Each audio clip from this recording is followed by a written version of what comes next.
mga kailangan sa paggawa ng extension. Flat cord, number 16, plug, universal outlet, alignment plier, Phillips screwdriver, at saka po yung wire stripper. So kung may meron kayo wire stripper, pwede po yung design cutting tayo.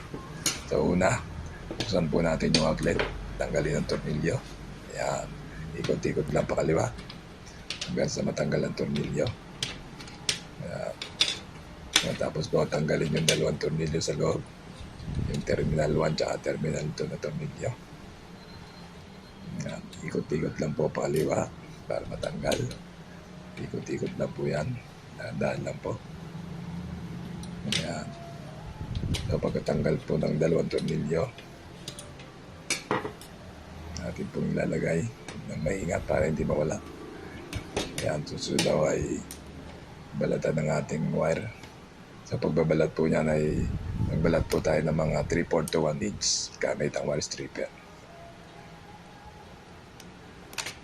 Mabilis lang po yan yung tanggal. Susunod naman yung kabila, dapat o kapantay nung nauna. Ayan. Dapat po pantay sila para maganda yung pagkakagawa. Yung tanggal na. Sunod po ay ating pipit-pitin yung mga wire para po hindi maghiwalay. Ikot-ikot lang po pakanan. Yan, ikot-ikot pakanan. And then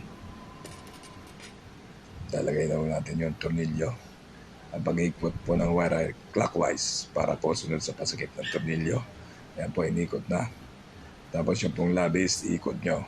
Pulupon nyo dun sa wire. So para po hindi matanggal. Yan, mas matibay po yan. So tapos na po yan sa isa. Susunod naman yung pangalawa. Yan, ganun din clockwise. Inikot. Tapos yung labis na dulo, iikot sa sariling wire para po mag-lock. Ngayon. So wala na akong kawala tornilyo dyan. Yan. And then, susunod ang gagawin natin ay ilalagay na yung tornilyo sa kanyang terminal. Doon sa butas. So clockwise din pa ikot yan. Pasikip. Clockwise. Yan po. Dahan-dahan lang.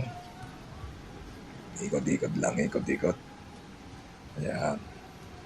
So dahan-dahan lang po ang ikot para hindi naman masira yung tornilyo o yung terminal. Tapos po, ibuka natin yung wire hanggang sa may pesto natin. Ayan. So pagkabuka ng wire, pesto na sa tamang lalagyan. Yan. Sunod naman yung sa kabilang wire. Ayan. Sinisipat-sipat pa natin kung tama ang pagkakabalat. Ayan. So shoot ulit sa butas. Ayun, shoot. So pagka-shoot to ay sigipan na. Ikot-ikot lang dahan-dahan pa kanan. Ayan, hanggang sa tansya na natin na mahigpit na. So pag mahigpit na po ay okay. Ayusin na po yung wire sa loob para naman maganda pagbabalik ng cover. Ayan. So ibalik naman natin yung cover dun sa tamang posisyon. Ayan. So tapos sikipan na yung tornilyo para malaki yung cover. Dahan-dahan din ang ikot. Yung kabila naman, dahan-dahan din ang ikot. Ayan. Tapos na sa outlet, susunod naman dun sa plug. Tanggalin mo yung dalawang tornilyo.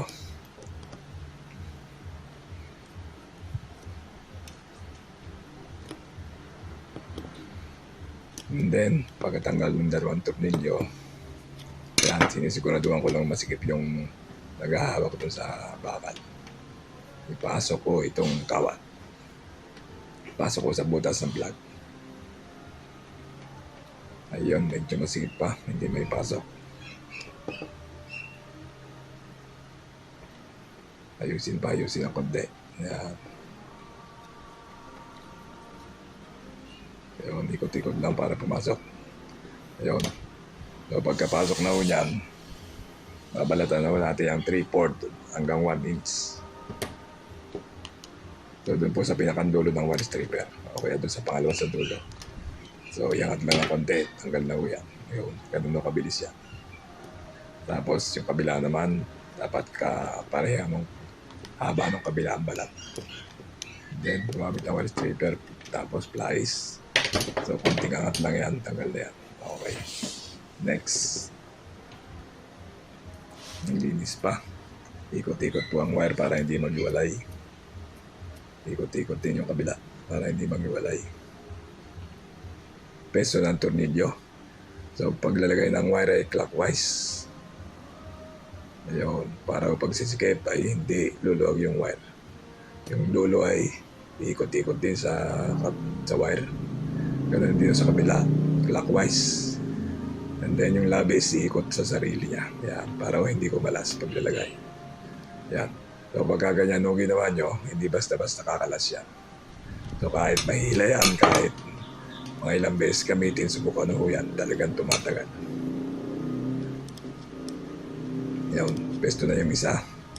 Sa isang butas yung tornilyo. Yan, dahan-dahan ipasok.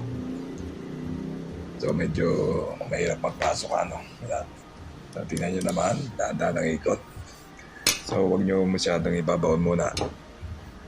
Dahil baka hindi makasunod yung pangalawa. Unti-unti lang ang baon. Yan. Naayos pa. Yun. Unti-unti lang ang baon yan. Huwag nyo isasagad muna.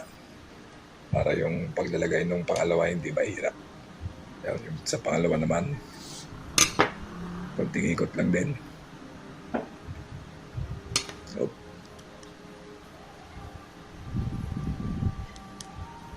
yan. So, konting ikot lang yan. Mga 3 ikot. Sa kabila, 3 ikot. O, 5 pa yata yan. Sa kabila, konting ikot ulit. Yan. Sa kabila naman. Ayan.